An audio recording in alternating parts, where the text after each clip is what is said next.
Hey everybody, I'm Sandy Reese. I've just wrapped up shooting a couple of new episodes for Fundraising TV. And while I was still here in the studio and we had the camera, I thought I would just share a couple of thoughts with you about the situation that's unfolding in our world with the coronavirus.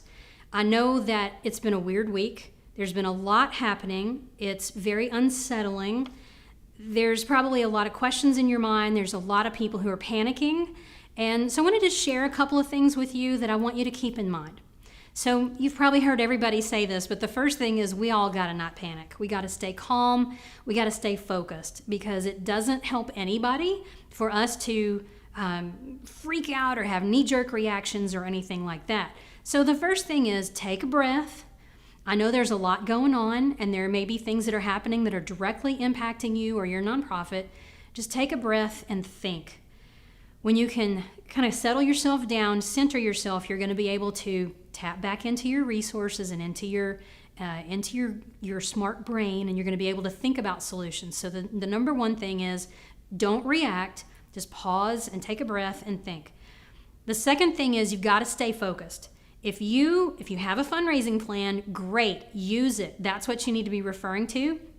You may have to make some adjustments. I was literally talking to a client yesterday who had an event planned for June, and we decided based on a lot of factors that moving that event from June to August made a lot of sense for her. August may still not be enough time, but for right now, pushing that event out a little bit is what needs to happen. I'm seeing a lot of people panic because they think they need to cancel their event, they don't know what to do. We are actually putting together some resources that we're going to share on how to hold a virtual event. So stay tuned. We've got some things coming. One of the most important things you can do if you find yourself in that situation where something you already had planned can't be done the way you had it planned, I want you to ask yourself, how? How can we do this and still have a successful event, even if it has to be virtual? How can we continue on and still get the same results that we're looking for? When you ask yourself how, you're actually tapping into your curiosity and you're opening up to options instead of shutting down. And that's what people do when they get scared. We immediately start shutting down. We immediately think, there's no way this is going to work. I don't know what to do. I don't know how to do this. We shut ourselves off from possibilities. So if you just ask yourself, how can we make this work? How can we get the best result possible from this? You're going to be more likely to actually make that happen. There are lots of ways that you can turn an event into a virtual event.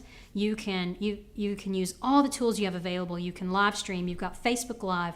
You've got YouTube Live. You can move an auction online, whether it's a silent auction, a live auction. Like there's so many different tools available to you. And if you just give yourself a minute to think and get creative, you can figure this out. Now, the other part of your fundraising plan that's super important is relationship building with donors. If you have not been paying attention to your donors, you're already behind. And so now is a really good time to start. You know, they say that there are two best times to plant an oak tree. The first is 100 years ago and the second is today. And it's kind of the same way with donor relationships. The best time to start donor relationships is like 10 years ago. The second best time is today. So if you have not been paying attention to your donors, you've not been making sure that you're communicating with them regularly, you have just been kind of slapping stuff together, now is a real good time to spend more time thinking about your donors, thinking about their experience with your organization, thinking about what they're interested in and communicating with them in a way that's going to touch them right here. If you're not paying attention to what they think and what they need, they're not going to support you. When you're building that big loyal donor base and you're paying attention to their experience, they will continue to give no matter what else is going on. So just keep that in mind. Okay, so you do want to take appropriate precautions. If you need to cancel your event, do that.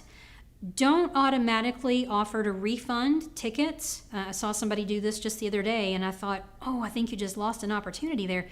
You can ask your donors if they would prefer to just make a donation. I mean, obviously, if you're going to postpone the event, then ask them if they would like to just wait and attend the event later. But if you're going to completely cancel or move it online, don't necessarily ask for, if your donors want a refund, talk to them first. Like literally get on the phone and call your donors and talk to them.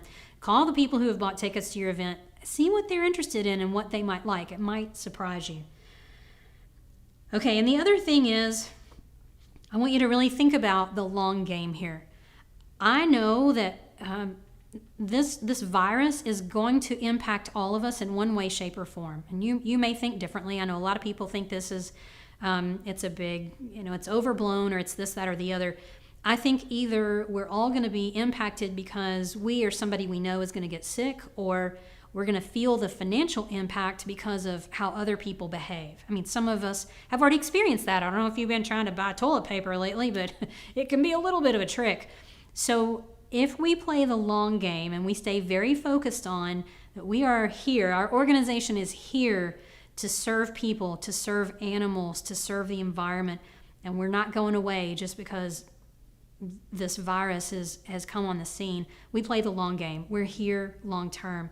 That will help you realize that this is a short-term blip. Hopefully it's a short-term blip. Here's the truth. We don't know. The truth is we don't know what's going to happen here. But if you look at the long game and you don't get all wound around the axle about short-term impacts and short-term activities, you're going to be much, much better off. Now, having said that, I know that you may be in a situation where you were really depending on that money from an event and the event got canceled. So you're going to have to get creative. You're going to have to find another way to raise that money. Don't give up. It's all still doable, but you're going to have to get creative. So number one, if you don't have a fundraising plan, get one together right now, even if it's just a plan for the next 90 days. And there are resources on our website at getfullyfunded.com that will help you do that. Number two, focus on your donors and their experience. It is time to build relationships. If you're not staying in touch with those donors, now is the time to get that started.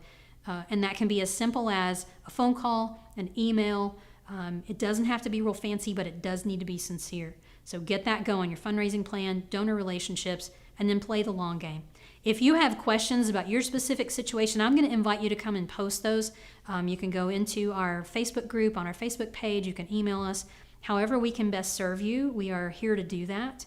I know that this is kind of a crazy time, but here's the thing. There have been crazy times before. There have been crazy times all across the last 10, 15, 20 years, and nonprofits have figured out how to weather every single one of those crazy times, and you can do it too. So have a breath, have some self-care, get some rest. If you're self-isolating, no problem. You can still stay connected with the internet and figure out what you're going to do next. Take it one step at a time. You're going to be fine. This is all going to be fine. It's all going to work out. And if there's anything we can do, if you have questions, just come right back here and ask. We're here to help you. All right. I am off to have a restful self-care, self-isolating weekend myself. I'll see you guys later. Bye, everybody.